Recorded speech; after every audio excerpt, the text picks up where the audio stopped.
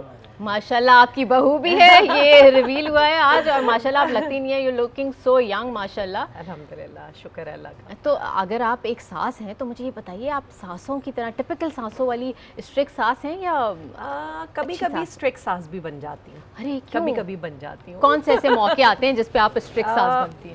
ہوتا یہ ہے کہ آپ نے ساری عمر ایک بچے کو بڑا کیا ہوا ہوتا ہے, آپ اس کی پسند ناپسند سے واقف ہوتے ہیں, آپ بڑا مطلب چیزوں میں انوالو ہوتے ہیں اس بچے کے ساتھ, اور پھر ایک دم سے مطلب اس بچے کی زندگی میں اس کی بیوی کا آنا, تو تھوڑا سا ٹائم لگتا ہے اپنے آپ کو ایکسیپٹ کرنے میں. اور مجھے ایسا لگتا ہے کہ تھوڑا سا نا ہمیں اسپیس دینی چاہیے, جو آ رہی ہوتی ہے گھر میں اس کو اسپیس دینی چاہیے, کیونکہ اس کو ایڈجسٹمنٹ کے لیے تھوڑا سا ٹائم چاہیے, ایک دوسرے کو سمجھنے کے لیے ٹائم درکار ہے. وہی ہیں ہم سب, وہیں کے وہیں ہیں, وہ آئی ہے, اور ہمیں تھوڑا سا نا اس کو جگہ دینی ہے تاکہ وہ اس میں ایڈجسٹ ہو سکے. بالکل. بلکہ لاسٹ ایئر مجھ سے پوچھا بھی گیا تھا یہیں پہ اس شو میں کہ بیٹا زیادہ پسند ہے یا بہو, تو میں نے بالکل کلیئر کہا تھا کہ مجھے بہو زیادہ پسند ہے, اور میں آج بھی یہ کہتی ہوں. وہ محبت برقرار ہے آج بھی؟ وہ اللہ کا شکر ہے محبت برقرار ہے, اور بلکہ مجھے ایسا لگتا ہے وہ میری گوسپ فرینڈ بھی ہے. ارے واہ ماشاءاللہ, یعنی فرینڈلی ریلیشن شپ اگر آپ کا کسی بھی صورت میں ہو تو وہ قائم رہتا ہے. بالکل ایسے ہی ہے. چلیے جی, بہت مزے کی باتیں ہو رہی ہیں ہمارے گیسٹ سے, تو سلسلہ جاری کریں گے لیکن ایک بریک کے بعد, کیونکہ بریک میں ہم نے اپنی سحری مکمل کرنی ہے. آپ بھی جائیے اپنی سحری کا اہتمام کیجیے, اور ملتے ہیں ایک چھوٹے سے بریک کے بعد. دیکھتے رہیے ہماری سحری ٹرانسمیشن باران رحمت.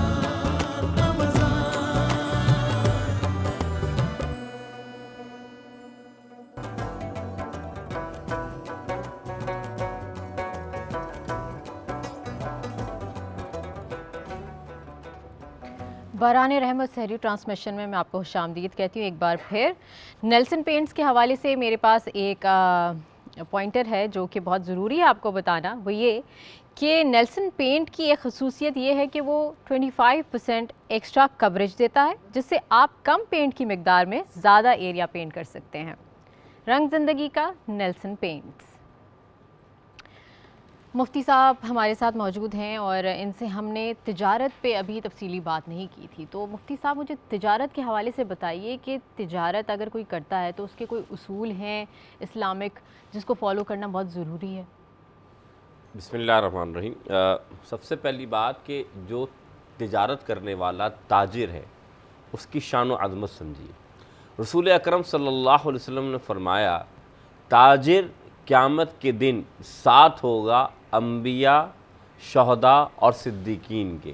یعنی کہ ایک تاجر کا مقام و مرتبہ یہ ہے کہ جو کاروبار کرتا ہے, بزنس کرتا ہے اور حلال طریقے سے کماتا ہے, تو وہ نہ نبی ہے, نہ شہید ہے, نہ صدیق ہے, لیکن اللہ تعالیٰ ان کا ساتھ دے گا روز محشر, جو کہ صدیق, نبی اور شہید ہوں گے. تو سب سے اہم بات تو یہ. پھر حضور اکرم صلی اللہ علیہ وسلم نے فرمایا ہے کہ اللہ تعالیٰ نے برکت اور رحمت جو ہے نا وہ 9 حصے تجارت میں رکھے ہیں, اور 1 حصہ جو آپ نوکری کرتے ہیں اس میں رکھ رہے ہیں. اچھا جی, تو آپ یاد رکھیے گا, کاروبار چھوٹا ہو یا بڑا ہو, لیکن کاروبار کی برکت الگ ہے تو اور نوکری سے افضل ہے. جی میں اس لیے بتا رہا ہوں کہ نوکری سے افضل 9 گنا زیادہ افضل ہے. تو اس وجہ سے یہ مت سوچیں کہ بھائی میں ایک چھوٹا کاروبار لے کر بیٹھا ہوں یا میں ایک بڑا کاروبار لے کر بیٹھا ہوں. اگر آپ جو دین اسلام نے اصول بنائے ہیں, یعنی ایمانداری, سچائی, عہد, مراد یہ ہے کہ اگر آپ نے کاروبار کیا ہے, دین نام ہے معاملات کا, یعنی لین اور دین, تو یاد رکھیے گا اگر آپ کاروبار کر رہے ہیں تو ظاہر سی بات ہے لین دین ہوتا ہے, تو کوشش کیجئے کہ جو لین دین ہے اسے صاف ستھرا رکھیں, کسی کی دل آزاری نہ کریں, اور سب سے اہم بات ملاوٹ سے پاک کام کریں. مثال کے طور پہ میں چھوٹی سی اگر اجازت دے مثال دے دوں, آپ یہ دیکھیں کہ آج کل لوگ ترازو میں سے کہتے ہیں ناپ تول میں جو ہے تول میں کمی بیشی تو یہ کر دیتے ہیں, حالانکہ اللہ تعالیٰ نے برکت آپ کو دے دینی ہے, اور ان کی یہ قرآن نے اس کے اوپر تو بڑی وعید ظاہر کی ہوئی, تو ناپ تول والے کے لیے کتنی سخت وعید ہے. تو اس وجہ سے سب سے پہلی بات جو آپ نے کہا, کیا اصول ہونے چاہیے؟ ایماندار ہونا چاہیے, اصول پرست ہونا چاہیے, اور یہ دیکھنا چاہیے کہ ملاوٹ سے پاک جو اللہ تعالیٰ نے تمہیں رزق دینا ہے وہ پہنچے گا. دیکھیں واللہ خیر الرازقین, سب سے بہترین رزق دینے والا کون؟ اللہ ہے. لیکن جب اللہ نے اپنے لیے وعدہ، اللہ نے کہہ دیا کہ میں تمہیں رزق دوں گا، پھر آپ کیوں پریشان ہوتے ہیں؟ آپ دیانتداری سے کام کریں، اللہ آپ کو بہتر رزق دے گا. بالکل، اللہ تعالیٰ برکت دینے والا ہے، اور میں نے یہی دیکھا ہے کہ جو دیانتداری کے ساتھ اپنے کاروبار چلا رہے ہوتے ہیں، اللہ تعالیٰ ان کے کام میں بہت برکت دیتا ہے. چھوٹے سے کاروبار سے ان کا کاروبار اتنا فلرش کر جاتا ہے بہت کم وقت میں. اچھا، یوسف صاحب ہمارے ساتھ موجود ہے اور ہم امپلائمنٹ اپرچونیٹیز کے حوالے سے ان سے بات کر رہے تھے. تو سر یہ بتائیے کہ ایسی کیا تجاویز ہو سکتی ہیں جو ہمارے ملک میں کرنی چاہیے جس کے تھرو امپلائمنٹ اپرچونیٹیز بڑھ سکیں، نوجوانوں کو مزید یہاں پہ اٹریکشن فیل ہو کہ نہیں ہم ملک سے باہر نہ جائیں؟ اوکے، اس کرنے کے لیے ہمیں پلان پڑے گی اتھارٹیز کو یہاں کی، کہ وہ زیادہ سے زیادہ جو ہے وہ کاروبار کو فروغ دیں. جیسے ہم سن رہے ہوتے ہیں کہ فلاں ملک سے معاہدہ ہو گیا، وہ سرمایہ کاری کر رہے گی یہاں پہ، تو وہ دکھنا چاہیے. Every thing comes in the news, count میں نظر نہیں آتی کہ جی کوئی چیز بلڈ ہو گئی ہے، اور کوئی اس کے اشتہارات نہیں دیکھے جاتے ہیں. اشتہارات آ رہے ہیں کہ جی یو گو اینڈ اپلائی، ٹھیک ہے نا. ہر چیز یہاں پہ جو ہے صرف آن اسکرین ہے کہ یہ چل رہا ہے، وہ کھل رہا ہے، یہ بن رہا ہے، لیکن وہ دکھتا نہیں ہے. اور اکثر انٹرنیشنل کمپنیز جو یہاں کے بزنس سٹارٹ کرتی ہیں، کچھ عرصے بزنس کرتی ہیں، اس کے بعد وہ ریپ اپ کر کے وائنڈ اپ کر دیتی ہیں، تو ان کے لیے مشکلات پیدا کر دی جاتی ہیں جس کو ریپ اپ کر دیتے ہیں. تو اسی وجہ سے لوگ اپرچونیٹیز دیکھتے ہیں کہ جی اوکے گو آؤٹ چلے جاؤں اور وہاں جا کے اپرچونیٹیز دیکھوں اور وہاں جا کے. اچھا، اسٹوڈنٹس کے لیے بیرون ملک میں کون سا ایسا ملک ہے جو سب سے بیسٹ آپشن ہوگا اسٹڈیز کے لیے؟ ایٹ دس مومنٹ جو بچوں کے لیے بیسٹ آپشن ہے وہ یورپ ہے.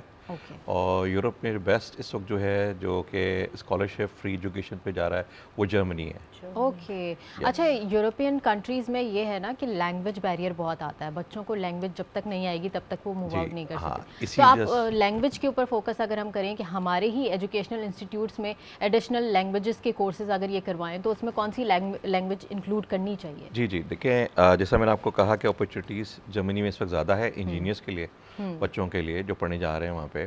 تو لینگویج انسٹیٹیوٹ میں ایز اے سچ انکلوڈ کرنا چاہیے جرمن لینگویج کو بھی، جو کہ ہم نے کی ہوئی ہے. اور جو اسٹوڈنٹس کو ہم باہر بھیج رہے ہیں پڑھنے کے لیے ان کو ہم جرمن بھی پڑھاتے ہیں، ٹھیک ہے، جرمن سکھاتے ہیں تاکہ وہ وہاں پہ جائیں تو لینگویج بیریئر فیس نہ کر پائیں اور جرمن بول رہے ہیں وہاں پہ. تو ہمارے ٹیچرز جو ہیں جرمن پڑھاتے ہیں بچوں کو تاکہ وہاں جا کے پڑھ بھی سکیں، پڑھتے ہوئے لیکن انگلش کا رجحان تھا. اور لیکن ماحول میں جب وہ باہر رہتے ہیں، اپرچونیٹیز دیکھتے ہیں، کام دیکھتے ہیں یا آگے بڑھتے ہیں تو جرمن کو آتی ہے، تو جرمن بول پاتے ہیں وہ آرام سے.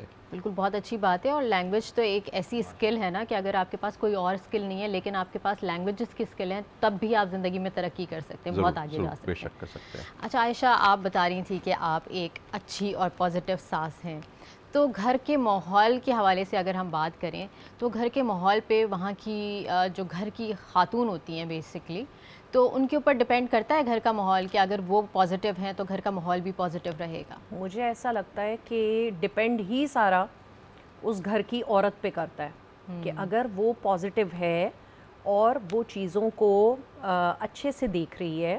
بہت ساری چیزیں اگر دیکھا جائے کہ جس طرح سے اگر میں ساس کے پوائنٹ آف ویو سے بات کروں کہ بیٹا میرا پہلے بھی وہی چیزیں کر رہا تھا اور بعد میں بھی وہی چیزیں کر رہا ہے، لیکن اگر میں اس چیز کو لنک کروں گی نا اس چیز سے کہ بھائی تم آئے آفس سے اور تم آئے ملے بغیر ہی تم اپنے کمرے میں چلے گئے.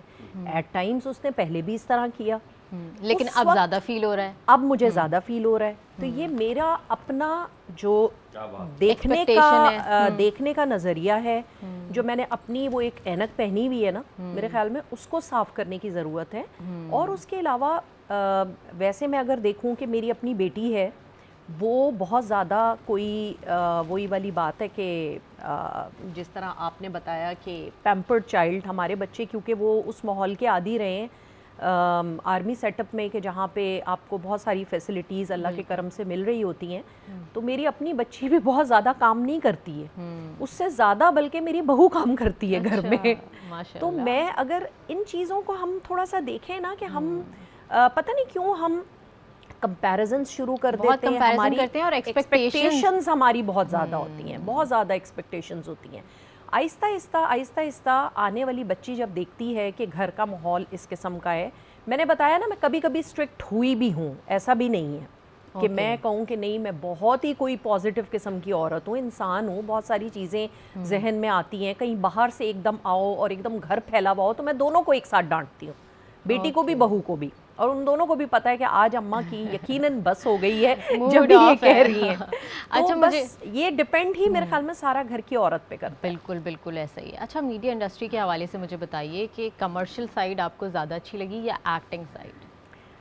ایکٹنگ سائڈ ایزی ہے, ایزی ان اے سینس بہت زیادہ ریٹیکس نہیں ہوتے, آپ نے اچھے ایکسپریشنز دے دیے, آپ کو ڈائلاگز اچھے یاد ہیں, آپ کا کو آرٹسٹ آپ کے ساتھ بہت اچھا ہے.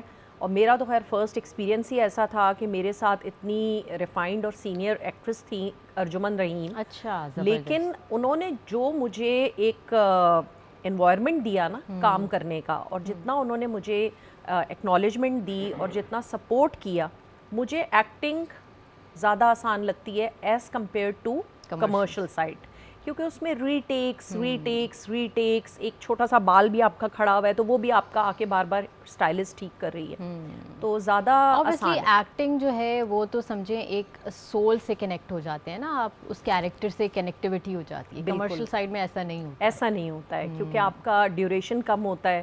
مگر وہاں پہ اچھا یہ والی چیز بھی ہے کہ مزہ زیادہ آتا ہے ایکٹنگ کرنے میں, اس لیے کیونکہ آپ وہاں پہ آپ کو ایکسپریشنز بھی دے رہے ہیں, آپ کی ڈائلاگ ڈیلیوری بھی ہو رہی ہے, آپ سیکھ بھی بہت رہے ہیں. مگر کیونکہ میں ڈراماز میں گئی ہوں کمرشلز کے بعد, تو مجھے پتہ نہیں کیوں ڈراما والی ایکٹنگ زیادہ آسان لگی. اور ایز کمپیئرڈ اگر میں دیکھوں نمبر آف آورس کے حساب سے بھی جو ہماری شفٹ ہوتی ہے وہ ڈرامے کی مجھے کم لگتی ہے اور کمرشلز کی زیادہ لگتی ہے, کیونکہ کمرشل کو کمپلیٹ کرنے کے لیے ہمارے پاس زیادہ ٹائم نہیں ہوتا نا, آپ کو بہت ہی لمیٹڈ ٹائم اسپینڈ میں وہ پروجیکٹ کمپلیٹ کرنا ہوتا ہے. ڈراما کا تو یہ مہینوں شوٹ چل رہا ہوتا ہے, آج ایک سین بھی رہ گیا ہے تو وہ کل کمپلیٹ پھر ہو جائے گا, بالکل ریسٹرکشنز نہیں ہوتی. چلیں بہت شکریہ آپ لوگوں کے یہاں پہ آنے کا, اپنا ٹائم نکالنے کا, بہت اچھی گفتگو رہی آپ لوگوں کے ساتھ. بہت بہت شکریہ عائشہ صاحبہ, آپ کا بہت بہت شکریہ صاحب آپ کا بھی. ہم یہاں پہ لیں گے ایک چھوٹا سا بریک اور آپ لوگوں کو اللہ حافظ کریں گے, لیکن ہم دوبارہ آنے والے ہیں مفتی صاحب کے ساتھ. کچھ سوالات رہتے ہیں جن کے جوابات ہم لیں گے. دیکھتے رہیے ہماری صحیح ٹرانسمیشن, بہرانے رہیں.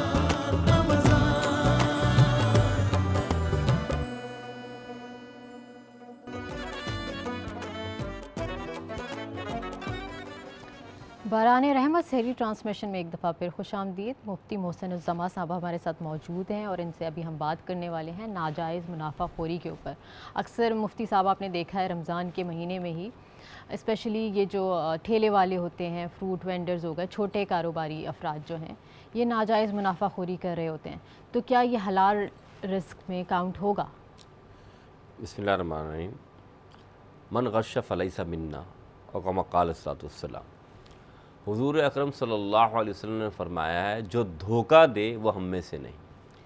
پہلی بات تو یہ کہ منافع لے سکتے ہیں, لیکن قوت خرید سے بڑھ کر منافع لیا جائے, یعنی کہ ایک عام غریب آدمی جو مثال 150 کا کیلا ہے, آپ اس کو 400-500 پہ لے جائیں, وہ بیچارہ ایک پھل لے گا, 2 پھل لے گا یا چند دانے لے گا, تو قوت خرید سے بڑھ کر جب آپ منافع لیں تو یہ ناجائز ہو جاتا ہے. اور جب یہ ناجائز تو حضور اکرم فرماتے ہیں جو دھوکہ دے, جائز دھوکہ دے رہے ہیں نا آپ, ایک جائز منافع لینا چاہیں آپ وہ نہیں لے رہے, تو حضور فرماتے ہیں وہ ہم میں سے نہیں. اسی طریقے سے حضور اکرم صلی اللہ علیہ وسلم کی حدیث ہے, وہ یہ ہے کہ کچھ لوگ مال بیچتے وقت عیب بیان نہیں کرتے, بتاتے نہیں ہیں, تو یہ بھی منافع خوری کے زمرے میں آتے ہیں. کہ میں نے خود دیکھا ہے وہ بیچارہ جو کوئی سبزی یا کوئی پھل لینا آیا, اپنے ہاتھوں سے آپ ایسے پھل ڈال دیتے, قیمت صحیح چیز کی لے رہے ہیں بالکل, لیکن پھل ایسے ڈال دیے کہ جب گھر میں لے کے گیا تو بیچاری بیگم سے بھی سننا پڑ گیا اور گھر والوں کے لیے بھی نہیں ہو, تو وہ سڑے پھل. باقاعدہ ہاتھ کی صفائی کا استعمال ہوتا ہے. آپ اس وقت تو اچھے ڈالے ہوئے ہوتے ہیں, لیکن جب یہ تول رہے ہوتے ہیں تو آگے سے اس میں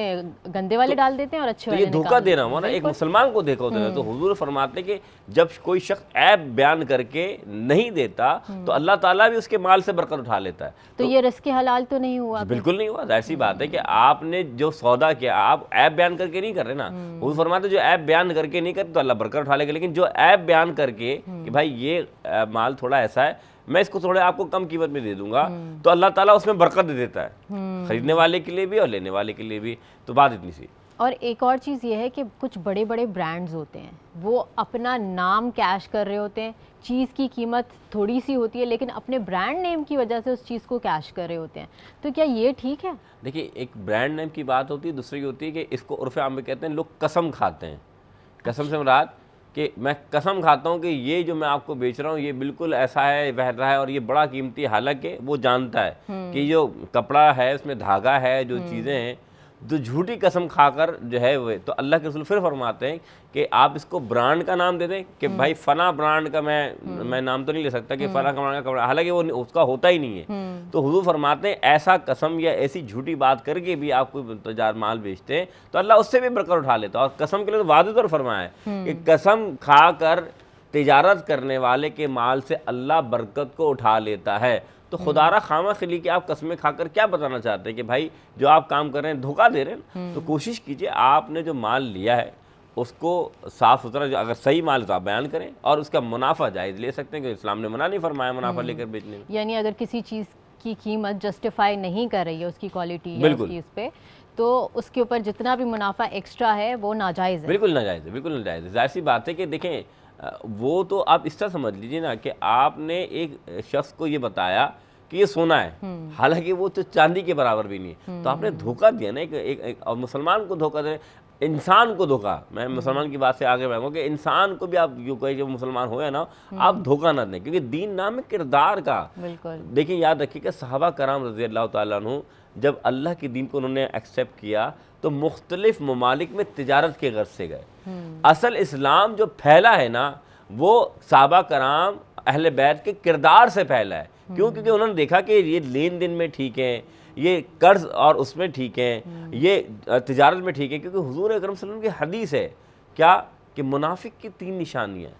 پہلی نشانی امانت رکھواؤ گے خیانت کرے گا، دوسری نشانی جب عہد کرے گا یعنی وعدہ کرے گا تو وفا نہیں کرے گا، آپ فلاں دن میں آپ کا قرضہ دے دوں گا، تو بھائی آپ نے وعدہ کر لیا، اس دن وہ تال آگے چلے گئے، تو بھائی آپ نے وعدہ نہیں کیا، پھر جب بات کرے گا تو جھوٹ بولے گا۔ تو یہ تینوں نشانی کتنی بڑی خطرناک منافقت کی طرف جا رہی ہیں۔ تو ہمیں تو یہ دیکھنا ہے کہ ہم جو تجارت کر رہے ہیں اس وقت بھی ہم جھوٹی قسمیں کھا رہے ہوتے ہیں، اس وقت بھی وعدہ خلافی کر رہے ہوتے ہیں، اور اس وقت بھی امانت جو اللہ تعالیٰ نے آپ کے رزق میں شکل خیانت کر رہے ہوتے ہیں۔ بالکل ایسا ہی ہے۔ اللہ تعالیٰ ہمیں توفیق دے ہر اچھا کام کرنے کی، اور رمضان کا بابرکت مہینہ ہے، اللہ تعالیٰ شیطان کو بند کر دیتا ہے اور توفیق دیتا ہے کہ ہم نیک اعمال کریں۔ تو بس یہی دعا ہے میری آج کی کہ اللہ تعالیٰ ہم سب کو توفیق دے کہ ہم رزق حلال کما سکیں۔ ٹرانسمیشن کا وقت یہیں پہ ختم ہوتا ہے۔ اپنی میزبان مہوش کو دیجیے اجازت، کل ہماری آپ سے پھر سے ملاقات ہوگی۔ بہت بہت شکریہ مفتی صاحب، آپ سب اپنا خیال رکھیے گا اور دیکھتے رہیے ہماری صحیح ٹرانسمیشن باران رحمت۔ اللہ حافظ۔